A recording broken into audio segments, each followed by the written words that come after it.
This past Monday, the Cleveland Amory Black Beauty Ranch was hit very hard by the same storm that caused the devastating destruction in Van, Texas.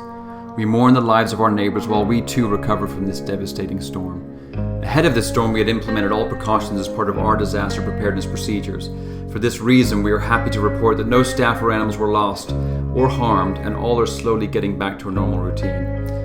Unfortunately, the flash flooding and high winds caused large amounts of damage to our fences, roads, pastures, and a few of our buildings. We were on site right after the storm passed and shifted all the affected animals out of damaged pastures and swam 8 very scared donkeys to higher ground. After assessing the full extent of the damage, it is clear the repair efforts will be costly and extensive, but we can start to rebuild with the comfort that all of the animals that call this sanctuary home survived this epic event.